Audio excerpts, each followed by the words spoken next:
வணக்கம். இன்றைய மாவட்ட செய்திகள். திருப்பூர் அருகே இடுவாய் சின்னக்காளிப்பாளையம் கிராமத்தில் குப்பை கொட்டுவதற்கு எதிராக கிராம மக்கள் போராட்டம் நடத்தினர். சுமார் 50 நாட்கள் நடைபெற்ற போராட்டம் நடந்தது. திடீரென போராட்டம் கலவரமாக வெடித்தது. அறவழியில் போராடியவர்களை போலீசார் கடுமையாக தாக்கினர். பெண்களை தரத்தரவென இழுத்து சென்று அரசு செய்தனர். விவசாய நிலத்தை பாதுகாக்க போராடிய நூற்றுக்கணக்கான விவசாயிகள் மீது தாக்குதல் நடத்தப்பட்டது. பல பெண்கள் கை மற்றும் மண்டை உடைக்கப்பட்டது. மாற்றுத்திறனாளி பெண் ஒருவர் மயங்கி விழுந்து அவதிக்குள்ளாக்கினர். இதைத் தொடர்ந்து சம்பவம் தொடர்பாக போலீசார் 10 பேர் மீது வழக்கு பதிவு செய்து கைது செய்தனர். சம்பந்தப்பட்ட நபர்கள் கைது செய்யப்பட்டு சிறையில் அடைக்கப்பட்டனர். தற்போது 10 பேரும் ஜாமீனில் வெளியே வந்துள்ளனர். அவர்களை நேற்று உழவர் உழைப்பாளர் கட்சி தலைவர் செல்லமுத்து சந்தித்து பேசினார். சிறை சென்று திரும்பிய நபர்களுக்கு சால்வை அணிவித்து கௌரவித்தனர். அப்போது அவர் பேசுகையில் ஐயம்பாளையம், பெருமாநல்லூர், வையம்பாளையம் உள்ளிட்ட பகுதிகளில் விவசாயிகளுக்காக போராடி உயிர் நீத்த தியாகிகள் என்றளவும் நினைவு கூறப்படுகிறார்கள். அதேபோல் இடுவாய் கிராமத்தை காக்க சிறை சென்று வந்த உங்களின் புகழ் உலகம் உள்ளவரை நிலைத்து நிற்கும் என்றார். சிறை சென்றதற்காக யாரும் வருத்த வேண்டாம். விவசாயத்திற்காகவும் மண்ணை காக்கவும் போராடியவர்கள் மீது பொய் வழக்குகள் போடப்பட்டுள்ளது. திருட்டு அல்லது வழிப்பறி போன்ற குற்றங்களில் ஈடுபடாதவர்களை சிறைக்கு அனுப்பிய பெருமை போலீசாரையே சேரும் என கடுமையாக விமர்சித்தார். மேலும் விவசாயிகள், மக்கள், ஆசிரியர்கள், செவிலியர்கள் என யாரை பற்றியும் அரசுக்கு கவலை இல்லை. சமூகத்தில் போதைப்பொருள் பயன்பாடு அதிகரித்து வருவதை தமிழக அரசு கண்டுகொள்ளவே இல்லை. இது மிகவும் கவலைக்குரியது என்றும் வருந்தினார். ஆட்சி மாற்றம் ஏற்பட்ட பின் விவசாயிகளின் கோரிக்கைகள் நிச்சயம் நிறைவேறும் எனவும் அவர் நம்பிக்கை தெரிவித்தார். நிகழ்ச்சியின் முடிவில் கட்சி சார்பற்ற தமிழக விவசாயிகள் சங்கத்தின் மாவட்ட தலைவர் ஈஸ்வரன் நன்றி தெரிவித்தார். கொடைக்கானலில் தமிழ்நாடு அரசு சுற்றுலாத்துறை சார்பில் பொங்கல் விழா நடைபெற்றது. மேல்மலை கிராமம் பூம்பாறை குழந்தை வேலப்பர் கோயில் வளாகத்தில் நடைபெற்ற பொங்கல் விழாவில் வெளிநாட்டு டூரிஸ்டுகள் தமிழர்களின் பாரம்பரிய பொங்கல் விழாவை கண்டு மகிழ்ச்சி அடைந்தனர். வெளிநாட்டு டூரிஸ்டுகளுக்கு சுற்றுலாத்துறை சார்பில் மாலை அணிவித்து வரவேற்பு அளிக்கப்பட்டது. மயிலாட்டம், கரகாட்டம், சிலம்பாட்டம், இசை நாற்காலி, பானை உடைத்தல், கயிறு இழுக்கும் போட்டி மற்றும் கலை நிகழ்ச்சிகள் நடைபெற்றது. கொடைக்கானல் ஆர்டிஓ திருநாவுக்கரசு, சுற்றுலாத்துறை உதவி அலுவலர் சுதா மற்றும் திரளான பொதுமக்கள் கலந்து கொண்டனர்.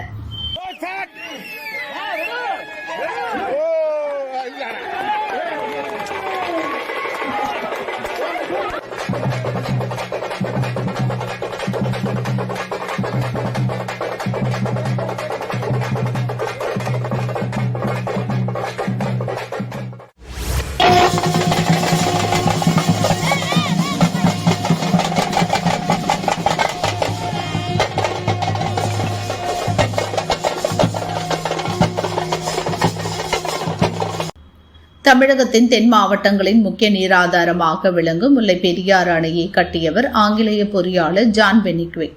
இங்கிலாந்து நாட்டின் கேம்பரலி நகரத்தையும் மதுரையையும் இணைக்கும் கலாச்சார இணைப்பு நிகழ்ச்சிக்காக மேயர் லூயிஸ் ஆல்பரி தலைமையிலான குழு மதுரை வந்துள்ளது. விவசாய சங்கத்தின் சார்பில் அவர்களை வரவேற்றனர். கலாச்சார நிகழ்ச்சிக்கு விவசாய சங்க தலைவர் முருகன் தலைமை வகித்தார். செயலாளர் ரவி, பொருளாளர் ஜெய்பால் முன்னிலை வகித்தனர். மேலூர் பெனிக்விக் பஸ் ஸ்டாண்ட் முன்பு விவசாய சங்கத்தின் சார்பில் பெனிக்விக் உருவப்படத்திற்கு சர்வதேச நகரின் மேயர் லூயிஸ் ஆஸ்பரி, துணை mayor Cliff Bennett, councillor Alan Asbury மற்றும் அவரது குழுவை சேர்ந்த Sharon Ann Billing, Nicola Cools, Matthew Slip உள்ளிட்டோர் மலர் தூவி கேக் வெட்டி இனிப்பு வழங்கி கொண்டாடினர். சங்கத்தின் சார்பில் பஸ் ஸ்டாண்ட் முன்பு பெனிக்விக் சிலையை நிறுவ கோரிக்கை விடுத்தனர்.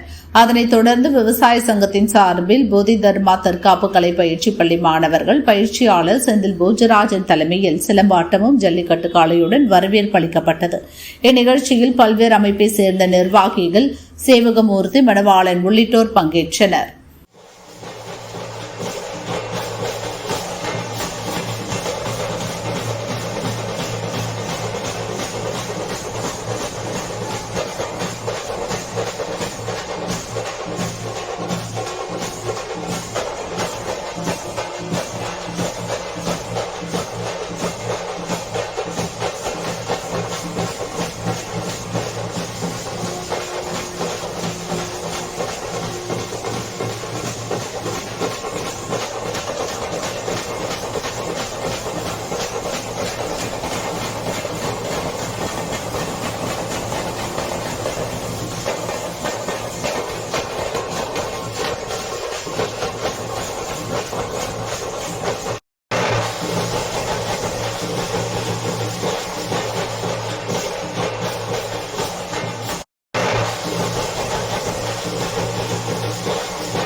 my home, and all human beings are my king. We are a small party of delegates from Camberley, and we are completely honoured to come here. We've read much about the Tamil Nadu area and the historic lands, but nothing beats coming in person to see you all and experience the real warm welcome of the Tamil people. We are so grateful to you all. We wish you a very, very happy Pongal, and thank you for our wonderful warm welcome. You really have warm hearts. Very grateful. We need a statue of Colonel John Pennington along at their bus shelter. This gentleman has brought so much to this region. We are joined. We are from Camberley, and we support